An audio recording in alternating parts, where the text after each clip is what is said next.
Hi there, pup pickers. Graeme Hall here.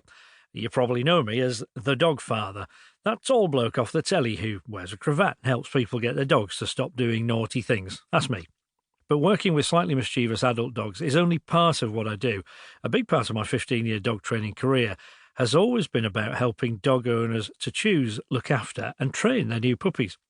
I love puppies. Who doesn't? I mean, it's a cold-hearted person who's immune to the charms of a loving, snuggly bundle of chaos puppy.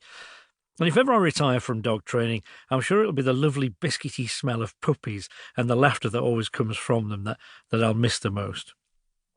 I also love working with puppies because there's so much potential to make a lasting difference to a dog's life and to their owners. There's an old saying, you only get one chance to make a first impression. And I always think puppy training is a bit like that. Don't get me wrong, I firmly believe that you can train any dog at any age, and I'm very proud of the fact that I've never expelled a dog from one of my classes. But if you can get it right, or right-ish, when they're a puppy, well, you're paving the way for a lifetime of reliable, good and safe behaviour. Having said that, the word training increasingly feels like a bit of a misnomer to me, because for me, having a dog is about building a partnership and about communication. It's not about creating a robot. Having managed staff in huge factories and spent many years as special constable, I've learned that good leadership isn't about forcing your workforce or your braying crowd to do something. It's about creating a desire within them to want to do the right thing.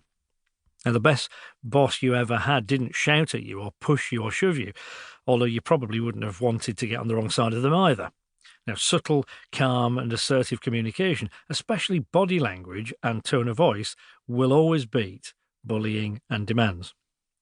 Now, for me, the same principle applies with dog training. So when we're talking about training, what we're really talking about is establishing an understanding between you and your animal, talking in a language that you both speak fluently, even though you're from two entirely different species.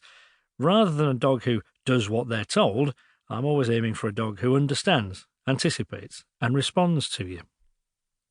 Back when I started working with dogs, this kind of thinking was, it's kind of frowned upon in training and behaviour circles, where the anthropomorphisation of our dogs was considered sentimental and somehow wrong. The style back then was more authoritarian. You were meant to be the pack leader, which in reality meant bullying your dog into submission, or in the worst cases, brutalising them. Now, thankfully, dog training has come a long way since then, and I've worked with literally thousands of puppies, from the greatest of Great Danes to the tiniest of teacup toy breeds. But perhaps the two puppies who taught me the most about the joys and pains of raising young dogs were my own two Rottweilers, Axel and Gordon, and I had the privilege of owning them in the mid-2000s. Why did I choose Rottweilers? People often ask me that. They do say that people go for dogs who reflect their own personalities, and I guess being quite tall, I always felt an affinity with big dogs, and having spent time with my then-partner's Rottweiler, Hooch, I came to realise that Rotties have a big presence, but they are, generally speaking, cuddly teddy bears lurking under an awful lot of bravado. Make of that what you will. Now, sadly, Hooch passed away in October 2005. We were both grief-stricken, and we thought it would be some time before either of us was ready to take on another dog. We decided that we would spend the money on a nice white sofa instead and enjoy the clean house and the relative peace and quiet of a dog-free home for a while. And then, just a few weeks later, our house was burgled and quite a few items of sentimental value were taken. Now, as a special constable in the police force, I knew from experience what a great deterrent a dog in the house can be against burglaries and unwelcome visitors of any kind. So we decided that maybe we'd look around for a Rottweiler breeder after all. Now, this was October 2005. So we found a Kennel Club listed breeder based on the south coast. We went to see the puppies 2 or 3 times before we finally took young Axel home in February 2006. Now, in fact, the first time I met him, he was about 3 weeks old, and I could hold him in the palm of my hand.